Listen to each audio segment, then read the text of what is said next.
अगर हम types of audits की बात करें तो ऑडिट्स जो है वो मेनली हम दो कैटेगरीज में उसको डिवाइड करते हैं। एक आपका स्टैच्यूटरी ऑडिट है, एक आपका इंटरनल ऑडिट है। और ये जो स्टैच्यूटरी ऑडिट है that is required by law. ठीक है। और ये जो इन ऑडिट्स को जो परफॉर्म करते हैं they are the qualified auditors. ठीक है, वो जो कि वर्क कर रहे होते हैं as external and independent parties. ठीक है, अब ये जो स्टैच्यूटरी ऑडिट्स है they are conducted for each physical year. जो इसका जो टाइम पीरियड रहता है, ठीक है, वो 1 अप्रैल से 31 मार्च का इसमें जो है टाइम पीरियड इसका रहता है। ठीक है, अब हम अगर हम स्टैच्यूटरी ऑडिट्स को भी डिवाइड करें तो ये भी अगेन जो है दो पार्ट्स में डिवाइड होते हैं। एक आपका है टैक्स ऑडिट और दूसरा आपका है कंपनी ऑडिट्स। ठीक है, अब टैक्स ऑडिट्स की बात करें, ये again it's a mandatory requirement under section 44A(b) of India's income tax act 1961। ठीक है, और जो कि ये सेक्शन जो है एक तरह से मैंडेटरी रिक्वायरमेंट जो है हर एक पर्सन पे जिसका जो बिजनेस टर्नओवर है वो 1 करोड़ से ज़्यादा है। ठीक है, या कोई पर्सन जो किसी प्रोफेशन में है जिसकी ग्रॉस रिसीट्स जो है 25 लाख से ज़्यादा है, उसको जो है अपने अकाउंट्स को जो है ऑडिट कराना पड़ता है एक इंडिपेंडेंट चार्टर्ड अकाउंटेंट से। ठीक है। और हम इसमें ये भी देख सकते हैं जो टैक्स ऑडिट्स है वो सब पे एप्लीकेबल होता है, ईच एंड एवरीवन। ठीक है, चाहे वो इंडिविजुअल हो, चाहे वो पार्टनरशिप फर्म हो, चाहे एक कंपनी हो, चाहे कोई और एंटिटी हो। ठीक है, अब अगर ये जो इसके जो सेक्शन के जो प्रोविजंस है उसको अगर फॉलो नहीं किया जाएगा या उसकी नॉन कंप्लाइंस होगी तो इसमें जो है पेनल्टी भी रखी गई है जो कि है 0.5% ऑफ टर्नओवर और ₹1 लाख विच एवरेज लोअर। ठीक है, जो भी कम होगा इसमें से वो जो है एक तरह से उस इंडिविजुअल कंपनी एंटिटी को जो है वो पे करना पड़ेगा in the form of penalty. ठीक है, और कोई अपॉइंटमेंट टैक्स ऑडिटर की बात करें तो उसकी अपॉइंटमेंट या रिमूवल के लिए कोई स्पेसिफिक रूल्स जो है वो डिफाइंड नहीं है। ठीक है, नेक्स्ट अब हम इसमें देखते हैं कंपनी ऑडिट्स में दो तरह के स्टैट्यूटरी ऑडिट्स में बताया आपको, एक टैक्स ऑडिट होता है, एक कंपनी ऑडिट होता है। ठीक है, अब जो कंपनी ऑडिट है again it is a mandatory provision. अगर हमें कंपनीज एक्ट 1956 में भी जो है इसकी बात की गई है। ठीक है, तो यहाँ कहा गया है कि every company irrespective of its nature, चाहे उसका कोई भी बिजनेस हो उसका, ठीक है, उसका कोई भी टर्नओवर हो, ठीक है, या वो अगर हम उसको जो है अपने एनुअल अकाउंट्स को जो है ऑडिट करना पड़ता है हर साल इन ईच फाइनेंशियल ईयर। ठीक है, और इस पर्पज़ के लिए कंपनी जब शुरू होती है, जब वो रजिस्टर होती है या उसकी इनकॉर्पोरेशन होती है हम कह सकते हैं, तो उस टाइम जो है डायरेक्टर्स को जो है उनको अपना फर्स्ट ऑडिटर जो है at the starting beginning of the company ही अपॉइंट करना पड़ता है।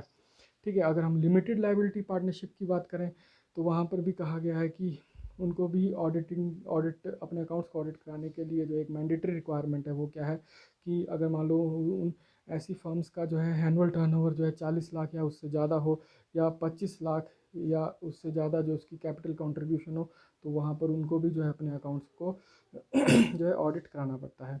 ठीक है, अब नेक्स्ट हम बढ़ते हैं इंटरनल ऑडिट्स की तरफ। अगर इंटरनल ऑडिट्स की हम बात करें तो ये एक तरह से इंटर्न मैनेजमेंट का अपना ही इंटरनल अफेयर रहता है।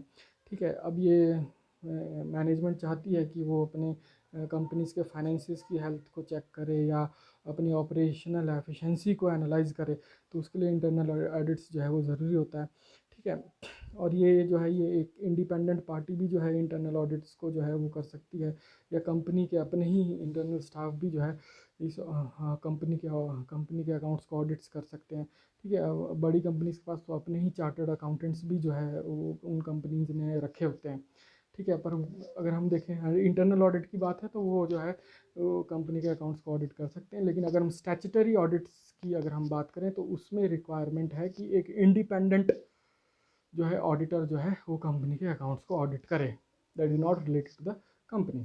ठीक है, तो ये ये आप हमने टाइप्स ऑफ ऑडिट्स में कुछ चीज़ें जो हमने डिस्कस की। थोड़ा एक और चीज़ इसमें हम एक देख लेते हैं कि जो भी कंपनी जो है स्टॉक एक्सचेंज में जो रजिस्टर्ड है, ठीक है, उसके वहाँ पर भी जो एक इंटरनल ऑडिटिंग सिस्टम जो है वो उस कंपनी में होना चाहिए। इंटरनल ऑडिट से रिलेटेड ही बात कर रहा हूँ। ठीक है, इंटरनल ऑडिट सिस्टम जो है उन कंपनी में होना चाहिए, और जो कंपनी जो है स्टॉक एक्सचेंज पे जिसके शेयर्स लिस्टेड नहीं है लेकिन उनका जो है एवरेज टर्नओवर पिछले 3 सालों के एवरेज निकालते हैं, तो अगर वो 5 करोड़ से ज़्यादा है, या जिसके शेयर कैपिटल और रिजर्व जो है at the beginning of financial year की शुरुआत में अगर उसके जो शेयर कैपिटल और रिज़र्व जो है वो अगर 50 लाख से ज़्यादा होते हैं तो उनको उनको भी जो है एक इंटरनल ऑडिटिंग सिस्टम की मैंडेटरी रिक्वायरमेंट है। ठीक है, और ये जो स्टैट्यूटरी ऑडिटर है, जब वो अपनी ऑडिट रिपोर्ट देगा तो उसमें जो है इंटरनल, उस कंपनी में अगर इंटरनल ऑडिटिंग सिस्टम है तो उसको उसको भी उसमें जो है इंफॉर्मेशन जो है स्टैट्यूटरी ऑडिटर को अपनी ऑडिट रिपोर्ट में देनी होती है। ठीक है, तो ये चीज़ें कुछ हमने इसमें इस टाइप्स ऑफ ऑडिट्स में हमने डिस्कस की। ठीक है, अब नेक्स्ट जो स्लाइड है, ठीक है, नेक्स्ट स्लाइड्स में इसमें क्या बताया है, इंपॉर्टेंस ऑफ ऑडिट प्रोसेस। ठीक है, जो ऑडिटेड रिजल्ट्स होते हैं उसकी इम्पोर्टेंस क्या है। ठीक है, अब ये जो ऑडिटेड रिजल्ट्स होते हैं ये इन्वेस्टर्स को भी हेल्प करते हैं, क्योंकि इन्वेस्टर्स को इससे पता लगता है कि कंपनी की फाइनेंशियल हेल्थ क्या है। ठीक है, गवर्नमेंट को भी हेल्प करते हैं, गवर्नमेंट को ये पता चलता है कि कंपनी जो है अपनी स्टैट्यूटरी ड्यूटीज़ को प्रॉपरली डिस्चार्ज कर रही है, सारे लॉज को प्रॉपरली फॉलो कर रही है। ठीक है, लैंडर्स को भी ये हेल्प प्रोवाइड करते हैं। ठीक है, इससे लैंडर्स को भी पता लगता है कि कंपनी की क्रेडिबिलिटी क्या है। ठीक है, उसकी एक तरह से क्रेडिट वर्दीनेस क्या है।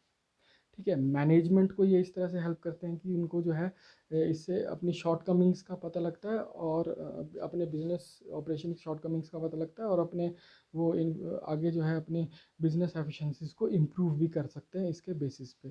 ठीक है, तो ये थोड़ा सा हमने बेसिक जो है ऑडिटिंग और ऑडिटर के बारे में थोड़ा सा हमने जो पढ़ा। ठीक है, थैंक यू।